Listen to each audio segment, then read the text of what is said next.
ከካም የነበረውን ተማሪ አታዩትም? ይቅር በለኝ መድኃኒዓለም ማለት አማርኛ ላድርገው ብዬ ነው በእንግሊዝኛ ከማደርገው። አሁን አማርኛ ሆነ ይመስለኛል አይደል? ዙሪያውን ምን ያዞረኛል ማለት ነው። ከካም የነበረው ተማሪ ጠምጥሞ ምን የኔታ ሲባል አታዩትም? ይሄን ጎደሎ የሞላች ማናት? ቤተ ክርስቲያን እኮ ናት። ጳጳሳት ምን በመሰለ ውሃ በመሰለ መኪና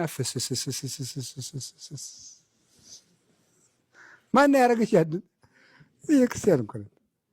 ቤተ ክርስቲያን ያፈሰሰች። ወይ ጉድ እናንተ!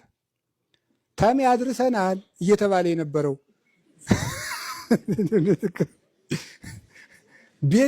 ቤት ይዘጋበት የነበረ ተማሪ አባታችን አፈርሰውን ቤቴን ይባርኩልኝ። ማናት እንደዚህ ያደረገች?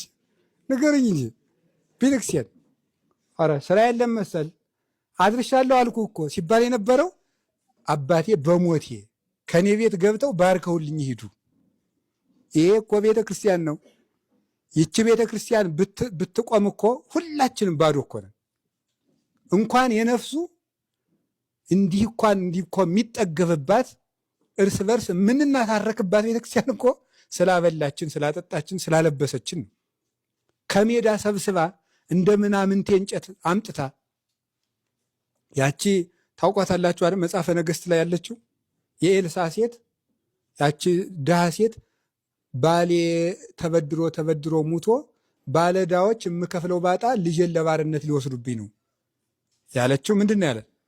ሂጂና በሜዳ ማዲጋ ምን በይ ነው ሰብስቢ፣ ከዚያ በኋላ በዚያ ማዲጋ በሙሉ ዘይት ይሙላልሽ፣ ዕዳሽን ክፈይ አላት። ኤልሳ ማን ነው? ክርስቶስ ነው። ያቺ ሴት ማን ናት? ቤተ ክርስቲያን ናት። በሜዳ የሰበሰበችው ጋን ማን ነው? ከየሜዳው ያጠራቀመችን እኛ፣ ከየሜዳው የለቃቀመችን ማለት ነው። ለቅማ ማን ነው? እዚህ ውስጥ ለቤተ ክርስቲያን ጥሩ እንጨት የሆነ ጥሩ ሰው የሆነ ከቤቷ ያደገ ማዲጋ ማን ነው? ከየሜዳው ነው የለቀመችን።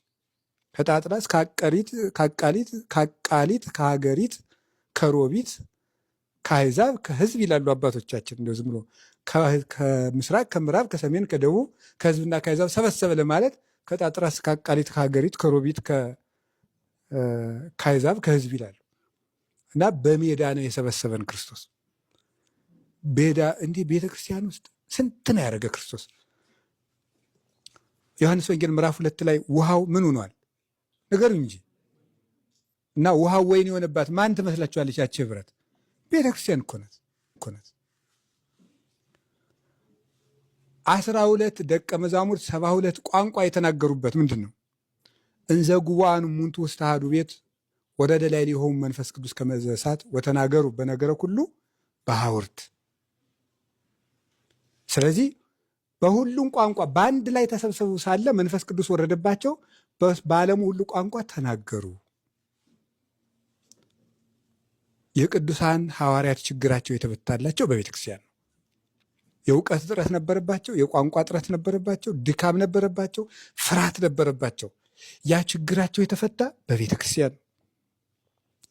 ዓለምን ያበለጸገች ያከበረች ከክርስቶስ ጋር ያገናኘች ይቺ ቤተ ክርስቲያን ናት። ስለዚህ የጨለመበት ሁሉ የበራለች በዚህ ቤተ ክርስቲያን ነው። እነዚህ 12 ገበሬዎች መጡ፣ ቤተ ክርስቲያን አበራችላቸው። እስመ ዋካይእቲ ወብርሃን፣ ዋካይእቲ ወብርሃን። ቤተ ክርስቲያን በጣም የደመቀች ጸዳሏ ያማረች ብርሃን ናትና እንዳለ ቅዱስ ያሬድ